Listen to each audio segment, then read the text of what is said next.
প্রমোশনের দিক দিয়ে পিছিয়ে পড়ার আসলে আমরা যেভাবে পলিটিক্যাল কিছু সিচুয়েশন তো এখানে থাকেই, তো আপনারা বুঝতে পারছেন আমি কি মিন করে বলতেছি কথাটা, যার কারণে আমরা একটু এইরকম ফেস করতেছি। মন্দিরা আসলে বেসিক্যালি বলে না যে beauty with brain, Mandira beauty with brain, মানে আমরা বলি না বিউটিদের বোকা, আসলে একদমই ভুল। মন্দিরা তার উল্টা পুরা।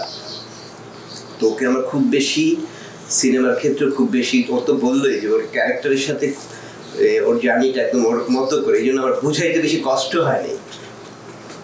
তো ওর সাথে আমি খুব কমফোর্ট ফিল করছি কাজ করতে গিয়ে, খুবই কমফোর্ট।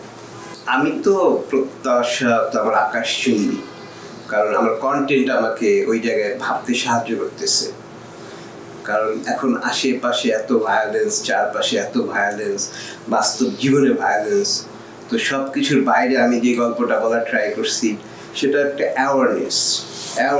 আমি তো আগেও বলছি, এখনো বলি, সেন্সর বোর্ডে আমাকে শুরু থেকেই বলছে যে আপনি ঈদের জন্য এই কন্টেন্ট নিয়ে ওয়েট করেন না, আপনি এটা রিলিজ করে দেন। এটা ঈদের কন্টেন্ট না, এটা সব সময়ের কন্টেন্ট। একদম এইভাবে আমাকে ডেকে নিয়ে বলছে। তার দেশের যে পরিস্থিতি আমরা ফেস করছি এক একটা দিনের পর দিন, আমাদের তো এই সিনেমা আগেই রিলিজ হয়ে যাওয়ার কথা ছিল। তো এই যে একটা আন্দোলনের পর গিয়ে দেশের একটা চেঞ্জ আসছে, সেটার জন্য কত কিছু হয়ে গেছে। তো সেই জায়গা থেকে আপনারাই জানেন যে কতবার ডেট দেয়া হয়েছে, কিন্তু অফিসিয়াল দেয়া হয় নাই, কিন্তু পার্সোনালি জার্নালিস্টরা এক একটা সিনেমার সাথে পাঞ্চ করে নীলচক্রকে ভরে দিচ্ছে।